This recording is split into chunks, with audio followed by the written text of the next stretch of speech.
I'm a regular American. Over the course of my 54 years, I've lived the sort of life that many of you have. I've been failed, I've been fallen, I've struggled and overcame and failed again. I've known hunger, I've enjoyed feast. I'm a street cop, an old soldier, a husband, a father, a Christian. I'm Irish and English and German. My story could be the tale of any American, regardless of color or creed, despite our own individual heritage and culture.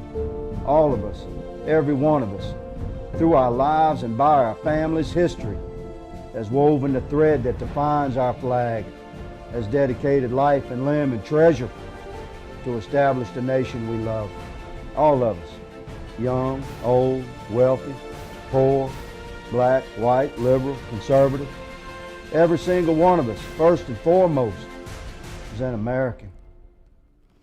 If you're listening to this message, and if you can agree on a basic premise I've just stated, then please lend me your ear for the next couple of minutes.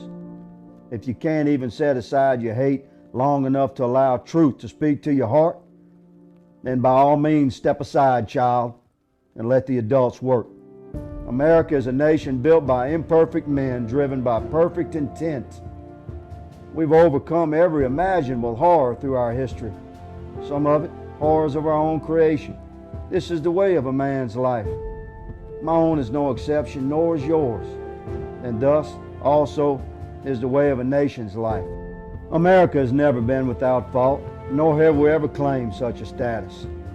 America is, however, the very finest example of free men assembled that the world has ever established. American soldiers have died on every shore to preserve our nation intact. The sun never sets on American dedication to the foundational principle that defines our own Constitution, that all men are created equal. American citizens work tirelessly across the globe to bring relief to the poor, to bring peace to the besieged, to bring stability to the shaken, and to bring freedom to the oppressed.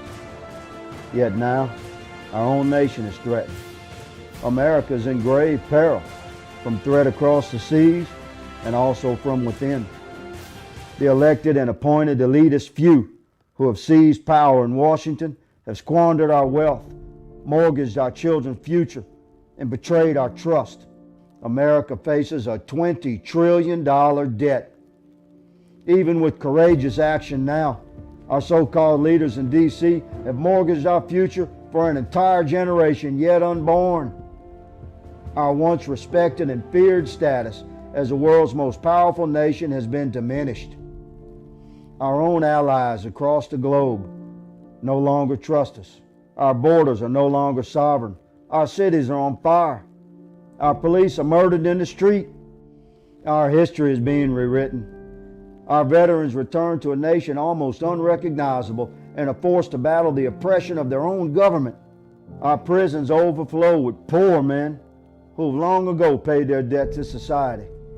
Meanwhile, our nation is run by thieves in suits, career politicians that no longer represent we, the people. They represent strictly their own agenda, greed, and ravenous hunger for power. I've often said in my career as a cop that a man's character shouldn't be measured by how he falls. It should be measured by how he stands back up. And in many ways, our nation has fallen. Now I ask you to join me. I ask you to take the hand of your brother and sister of every creed as we magnify our strength by the power of our American spirit. I ask you to set aside our differences and stand together as one nation under God, to stand as one people beneath the glory of one flag, to stand as a nation reborn as we face perils both foreign and domestic. Together, we can stand this thing back up. Our finest hour can yet lay ahead.